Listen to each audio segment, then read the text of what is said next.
আমি এখানকার সমস্যাগুলো জানি এবং আসবার পরেই আমি এখানে কনসুলার উইংয়ে যে আমাদের কর্মকর্তা কর্মচারী রয়েছেন তাদের সাথে আমি মত বিনিময় করেছি এবং চেয়েছি যে আমাদের যে এখানে যে কনসুলার উইংটা রয়েছে এটা খুব একটা বড় নয় এবং আমরা চাইলেও আসলে আমাদের যে প্রবাসী ব্রিটিশ বাংলাদেশিরা রয়েছেন তাদের যে কাঙ্ক্ষিত সেবা সেটা হয়তো প্রদান করতে পারবো না, কিন্তু এই স্বল্প পরিসরে যতটা সম্ভব এই সেবার মান কতটা উন্নত করা যায় সেটা নিয়ে আমরা ইতিমধ্যে বেশ কিছু সিদ্ধান্ত নিয়েছি এবং সেগুলো আমরা বাস্তবায়ন করতে চলেছি।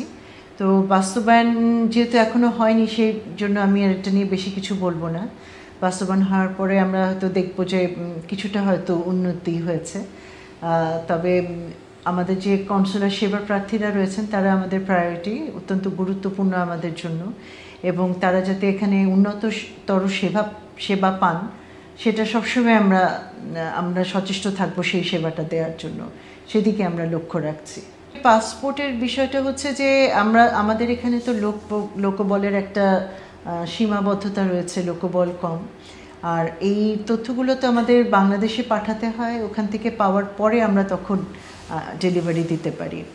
তো এই যে দিতে যে দেরিটা হয় সেটা যে পুরোটাই যে হাইকমিশনের উপরে নির্ভরশীল ব্যাপারটা তা নয়, আমাদের যেহেতু ঢাকার উপরেও কিছুটা নির্ভর করতে হয় সেই কারণেও অনেক সময় দেরি হয়ে যায়, কিন্তু আমাদের মধ্যে এখন সমন্বয়টা আমরা আরও বাড়ানোর চেষ্টা করছি যাতে করে এই যে বিলম্বটা হয় সেটাকে আমরা কমিয়ে আনতে পারি। আমাদের বিভিন্ন মিশনের একটা আলোচনা সভা হয়েছিল যেখানে আমাদের অ্যাক্টিং হাই কমিশনার অংশ নিয়েছিলেন এবং সেখানেও এটা গুরুত্বের সাথে এটা উপস্থাপন করা হয়েছে এবং বাংলাদেশ সরকার এই বিষয়টা অবগত রয়েছেন। তো তারপরে ওনাদের কাছ থেকে আমরা আর পরবর্তী নির্দেশনার জন্য অপেক্ষায় রয়েছি। আমার তো মনে হয় যে এখানে আমাদের যেহেতু এত বিশাল একটি কমিউনিটি রয়েছে, বাংলাদেশের আর্থিক উন্নয়নে তাদের অবদান রাখার বিরাট সুযোগ রয়েছে। তো আমি এমনি তাদের ধন্যবাদ জানাচ্ছি যে কারণ আমরা এখান থেকে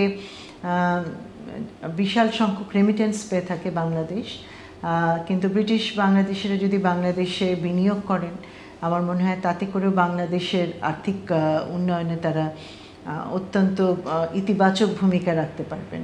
তো আমার এই সপ্তাহে বেশ কয়েকটি চেম্বারের সাথে দেখা করবার কথা রয়েছে এবং আগামীতে আমি আরও ওনাদের সাথে কথা বলে জানবার চেষ্টা করব যে ওনাদের কোনো ভবিষ্যৎ পরিকল্পনা রয়েছে কিনা বাংলাদেশে বিনিয়োগ করার, এবং আমি উৎসাহিত করব ওনাদেরকে বাংলাদেশে বিনিয়োগ করবার জন্য। আমি আসবার পরে এখানে ভাইস মার্শাল ওনার সাথে দেখা হয়েছে, আজকে ওনাদের একজন মন্ত্রীর সাথে আমার মিটিং হয়েছে। তো ওনাদের সাথে কথাবার্তা বলে আমার কাছে মনে হয়েছে যে আমাদের এই দ্বিপাক্ষিক সম্পর্ক অত্যন্ত আন্তরিক এবং বন্ধুত্বপূর্ণ এবং এখানে আমি কোনো পরিবর্তন দেখেছি বলে মনে হচ্ছে না।